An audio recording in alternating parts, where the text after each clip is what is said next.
Hello and welcome to Real Person Reviews. I'm Sam and I'm a real person, and today I want to talk to you about Super Paper Mario for the Nintendo Wii. And for stuff up front here, I have played through, you may have seen the review already, it's up, of Paper Mario, the Nintendo 64 game. And I actually have also, I believe I got a review up of the crossover with the Mario and Luigi series, Mario and Luigi Paper Jam. But I only really started playing the first part of Paper Mario the Thousand Year Door on the GameCube before my Wii died, because that's what I played it on. And I've seen all of that up, through Let's Plays and stuff now. But in case I'm missing some information, and because of my experience is that, I just want you to be aware of that I didn't actually play through that game. So this is coming from someone who is probably, mostly coming off of this excitement a bit of the first one.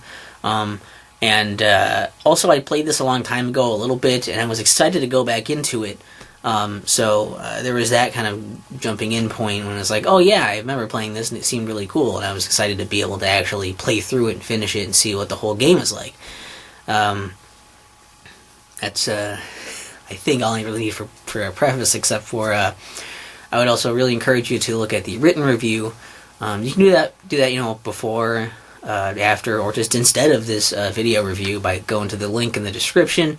And, just because it's probably has a better grasp of organizing the information, I'm going to be probably a little scattered and miss things here, because there's a lot of things to mention, but I'm going to do my best, and I hope that's okay, because that's all I got. So, Super Paper Mario is kind of like a sort of a hybrid, ish. It's like, it mostly plays like a 2D platformer. But it has RPG elements in it. There's like a leveling system, so when you're defeating enemies, you level up, that kind of thing, because you're getting experience for beating them, whatever. So if anything, you look at it as more of like an action RPG, maybe. It's mostly the leveling elements put on top of this platformer adventure game. And the story is pretty convoluted. It's kind of hard to explain properly, especially because the way the story is done, a lot of it is actually kind of, the more you play, the more of the details are unfolded of what's actually going on versus what you are supposed to assume or what you think you know, and that kind of thing. But essentially in the beginning, it seems there is this wedding taking place between Bowser and Princess Peach under the magical control of the main antagonist, Count Bleck. Doing this marriage, I guess, creates this thing called the Chaos Heart, which Count Bleck uses to gain a bunch of power, and he's using all of that power to try and destroy all universes, to destroy everything. Everybody gets kind of thrown across all these different universes, and you, as Mario, end up between universes, in this place called Flipside, and this town is where the wise man of this town basically says, the main plot of what's going on is that there's a book called The Dark Prognosticus that talked about all of these things and the end of the world and how this is going to happen.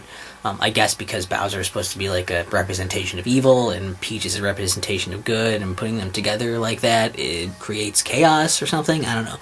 But they also have a thing called the Light Prognosticus, which is a book that is created to counteract the prophecies of the Dark Prognosticus. If this sounds ridiculous, it's because it is. And it basically says that in order to help counter that, you need to create the Purity Heart, which has been split into 8 pure hearts. So they believe that there's going to be a hero that comes along that can find the 8 pure hearts, and they believe the hero is you, Mario, and you kind of have to go around trying to find those pure hearts to save all of these universes from being destroyed. That's pretty much the main plot of it. And that's what fuels you going along to get rid of all of the craziness. And put it more simply, you have to go around and collect the 8 things from these 8 different worlds or whatever, these different worlds, and then you have to go and, usually at the end of each chapter, you fight a boss, that kind of thing, and then go back to the hub. Essentially, this flip side is a hub world you can go around in with shops and stuff, and you can buy things and talk to characters and these kinds of things. You can get coins and items and stuff and exchange them around this place. There's some mini games and other things to do, little secrets here and there in that hub world. But usually you go here, you come back here, find like the place to put the pure heart to unlock the next world. And every world is basically is called a chapter, and every chapter has, I believe, 4 sections, like sub-chapters, I guess, that you go through. And the sections you go into are these, side-scrolling platformer things. So most of the game is you running around those and jumping. You're doing a lot of jumping on enemies and fighting them and whatnot. And killing enemies gives you experience. You can use that experience to level up. You also get coins to buy things and whatever. Your inventory system is like, you can carry up to like 10 items or something like that on you at any given time to do a variety of different things.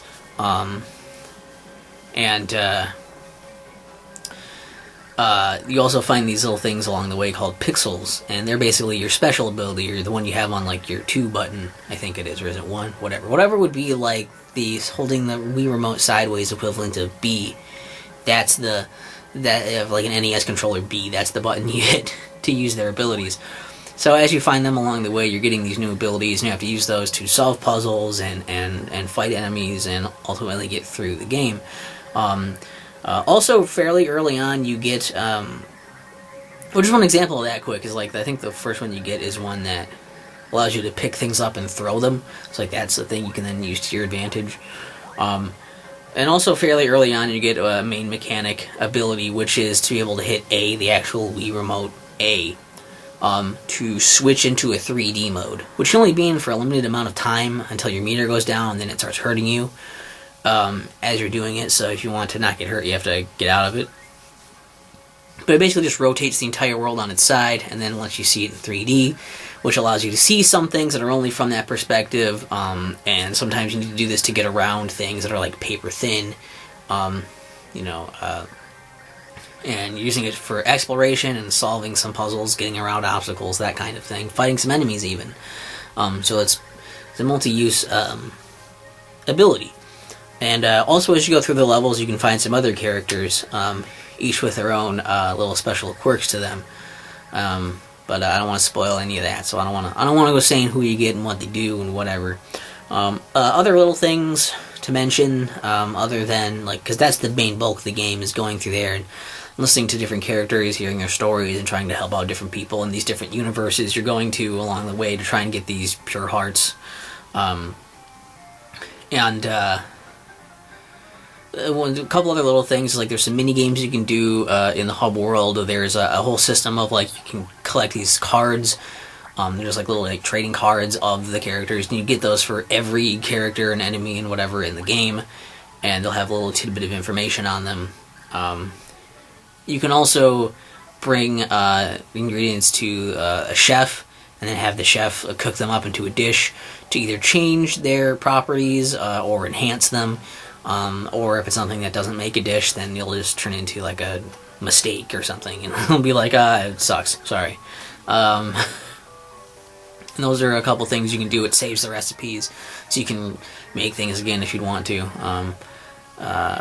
But that's a lot of, that's the bulk of the game, is going through those levels and interacting with some stuff in the hub between them, and experiencing a lot of the story, which I wish I could talk more about, but I don't want to spoil it, and I don't want to go into like a full analysis or anything of it. So let's talk about some of the positives here with Super Paper Mario, and I think I really enjoyed the RPG like addition to the side-scrolling stuff, because the side-scrolling platformer thing is fun. I enjoy doing that, and so being able to do that and then like have you level up means like defeating enemies feels like it's kind of worth your time to do, because you can, like, you get experience points, you get stronger, and you're either gonna get your attack raised or your HP raised, when you do that. So it makes it feel like it's worth your time to deal with enemies rather than just try to avoid all of them. Some of the puzzles are pretty neat. with, just the way you have to go about solving them. Like some of them, like, using the mechanics you got is kind of fun, and then going back to previous areas, sometimes there's little secrets for you to find there. But also there's some cool puzzles where it's just, like talking to people or like doing like weird like one-offy things that aren't like this general game logic of how you would go about handling this. You have to kind of think about it a little more third dimensionally.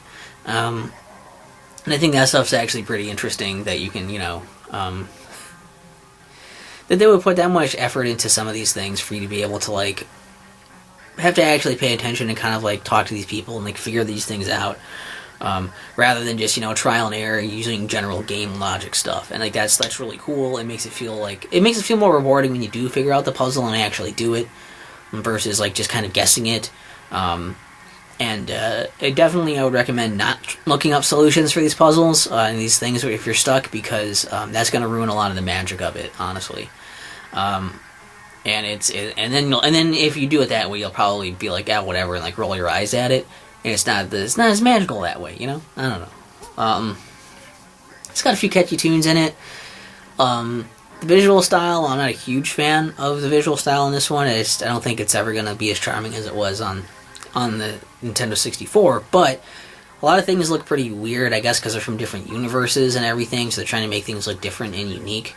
But I think it's like, I think it works in the sense that like this doesn't look like the first game or the second game or whatever. These creatures and characters stuff, they look kind of weird and different in this game, and I think that's kind of on purpose. So it gives it a bit of a unique visual style. It gives it some more identity, and like that's cool. Stuff's still pretty colorful and everything, so that's cool. And the story, even though I'm not a big story guy, I think they did a pretty good job with it, because while some of it is very classic like RPG bullshit, some of it is like some of it gets surprisingly real, and some of it's like, so a lot of the dialogue is actually really funny, just like people saying really goofy things that like they're almost stupid. They're almost stupid, but some of them hit pretty well. I don't know. It's pretty like it's pretty moving as you unveil the story when you're going along and playing, and the more you get into it, the more you are hearing about these things, the more it's like, oh yeah, that's cool, that's interesting. Yeah, I mean it's cool. And the systems are, I'll say this also. A lot of the systems they have in place here are good. They have a lot of potential to be something awesome. This could have been a really awesome game. But that leads us into the negatives, where I feel like some of these systems are kind of wasted. It's like there's a lot of setup for something that could turn into a really awesome game, and then they kind of just stopped. Like, getting little collectible cards and whatever, like, that's a neat concept, but there's not really any incentive to do it. I don't think you really get any bonus for getting all of them, or anything, or even just for the ones you do get, so it's not a whole lot of incentive to bother getting those, unless you just enjoy getting them. You just would have to already enjoy doing that thing, and getting them is kind of tedious, because most of them you have to get the card item, put it in your inventory, which can only hold like 10 things at any given time. So if you have any quest items and anything you want to actually have on you, then that's already taking up slots, plus however many things you want to collect for, the collectible card things. You have to use the card things on enemies and hope it collects them, and then, it's a pain. And I don't know, I don't really, I guess I don't really care for it. It became kind of tedious for the very little reward I would get from a snippet of, information on a card. The cooking stuff is even worse, because again, you need multiple ingredients for some places. There's like actually 2 chefs. One chef only takes 1 ingredient, another chef takes 2. You never know what things you need. Some things don't seem like they would make dishes, but they do. Some dishes actually require you to make a dish and then use that dish in conjunction with either another ingredient or maybe another entire dish. How would you figure this thing out without insane amounts of trial and error, or like finding these... I think there's some recipe cards that can help you with some of it, but the only thing it really does is give you the things you made for those dishes, I guess, which usually it's easier to just get other things that are almost as good, but a lot easier to come by. And then to do those instead, save you lots of time and hassle, or, like, I don't know, like, and there's no, like, there's no, real reward for getting all the recipes either. Like, it's just a thing. If you want to do that, you can do that. A lot of the mechanics they use in here, like the ways that you can use the different pixels, they give you those abilities, and just the mechanics that kind of set up. A lot of times it's a very one-offy thing, like, oh, you use this stuff in this section of the game. You use this pixel to do this thing, and they pretty much just kind of do this thing in different, orders of like, oh, you do this thing here, and you also do it here. And it feels like they don't really use a lot of, like, combining the different abilities in unique ways, or, like, it doesn't feel like it's really designed with all of your abilities in mind at the time when you have them all. And so you really pretty much use an ability a handful of times at most, and like once at the least. And then it just feels like a lot of like fluff to like keep you entertained and like distracted while you're going through. And then I think it tries pretty hard to try and then instead just be like, well, the story is cool, so hopefully the story keeps you going. Also switching between characters, because they have different little abilities too. That's a pain in the ass, because only Mario can go into 3D, so if you want to check out 3D stuff, you have to switch back to Mario every fucking time. And also, when you're in 3D, like, you have to have that meter that keeps going, going down. It's like, unless you want to get hurt, you have to keep, like, turning back into 2D and then waiting for the meter again if you want to explore all these areas, which get bigger and bigger as you go. So it becomes more and more of a pain in the ass to sit there and wait for things. And on top of that, with the story stuff, it's like, I get it, you have a cool story, you want to tell that, but you also have to have gameplay in there that's fun, and sometimes there's just really big breaks of dialogue and cutscenes happening, and it's like, I just want to play the fucking game. Can I play the fucking game? And honestly, the amount of game you play for this is just, it's not that great of an experience playing the game. It's a good setup, and it could have been something great, it has potential, but I feel like they focus so much on the story and just then wanted more of a spectacle to like keep you distracted and I guess entertained at least. But as far as actually building on the game mechanics and making for an interesting, development of those mechanics and use of those mechanics, I think it falls flat in a lot of ways. So that bugged me a lot. And obviously the big elephant in the room, I'll say it, it's not a standard, turn-based RPG kind of thing like the previous two games. So anybody looking for that is probably not going to want to get Super Paper Mario. So that everybody knows that by now, but if you didn't, now you do.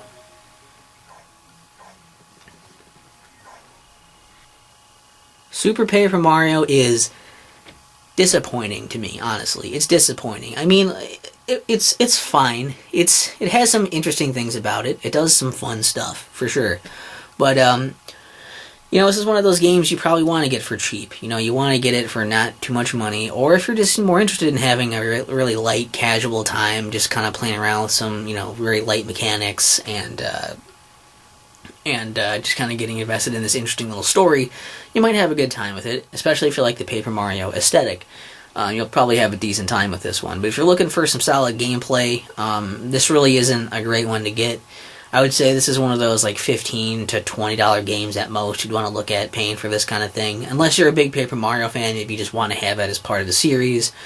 For the most part, I don't think it's a must-own on the Wii or anything. It's one of those like, get it if you're that terribly interested, get it. Otherwise, a lot of it is pretty forgettable. It's not the kind of game you're probably going to find yourself replaying a bunch of times either.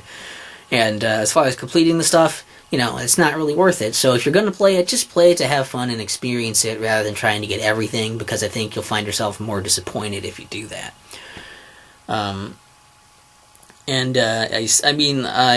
I don't know, between this and Paper Jam, I don't know which one I liked more. I mean, I know that's more of a crossover and more of a Mario and Luigi game, but it's hard to say because I have gripes with both of them and for different reasons, and so I'd have to think about that one. But what do you think? And what's your favorite Paper Mario game? Mine is still the N64 one. I don't know, it's very charming, it's paced well, it's got the RPG thing with interesting stuff to do in it and all that. You heard the review, you know. But leave that stuff in the comments if you want. Should I bother with other Paper Mario games? I mean, I can't play Thousand Year Door because I don't have anything that plays that, but the other ones? Should I do Color Splash? Should I just stick or star? Are these worth looking at? That'd be interesting to know in the comments too. Now, if you'll excuse me, I'm going to leave